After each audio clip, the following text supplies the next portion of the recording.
Welcome back to the Science of Sailing program at Piers Park Sailing Center. This video is for Level 2 sailors practicing navigation skills. Today we'll be going over navigation aids on the water and on a chart. First we'll talk about buoys. Buoys are anchored navigation marks that are used to help sailors travel on the water. The red cone-shaped ones are called nuns and have even numbers on them. The green barrel-shaped ones are called cans, and they have odd numbers on them. On a chart, buoys are represented by these red and green symbols. Some of these buoys have pink circles on them, which represent lights. These lighted buoys flash every few seconds, indicated by the letters FL and a number. This means that this green lighted buoy flashes every 2.5 seconds. If it says bell, that means it also rings, which is useful for nighttime navigation. When you're on the water, a lighted green buoy will look like this, and a red lighted buoy will look like this. If you're leaving a harbor, you should make sure you keep the red nuns or red lighted buoys on the left and the green cans and green lighted buoys on the right. It's the exact opposite if you're coming into a harbor. The nuns will be on the right and the cans will be on the left.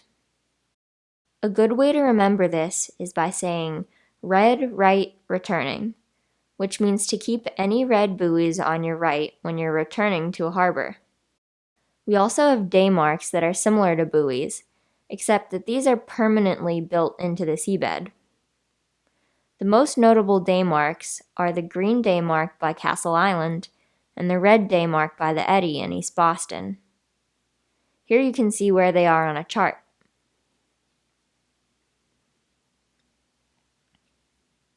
On the harbor, we also have lights, which could mean a lighthouse or a large light used for navigation. These types of lights in fixed positions are called beacons. Important beacons on the Boston Harbor are located at Deer Island, the Hyatt Hotel, Little Brewster Island, and Graves Island. All these navigational aids are important because they keep our boats from running aground by letting us know where the water is too shallow. They're strategically placed according to these numbers on charts, which represent the depths of the harbor at the lowest low tide. They allow us to know where our boats can travel without this happening. The most common places that boats run aground are near Castle Island,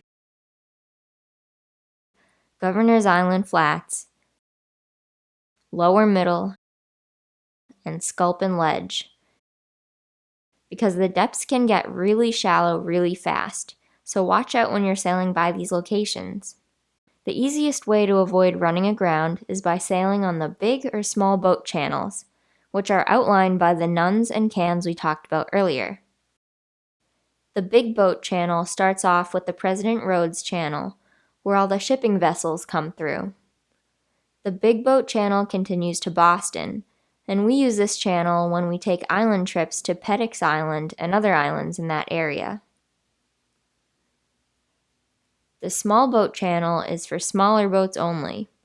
Shipping vessels don't use this because it's too shallow and would get too crowded.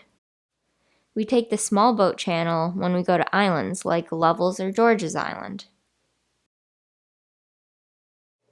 Now you can confidently navigate Boston Harbor. We'll see you next time.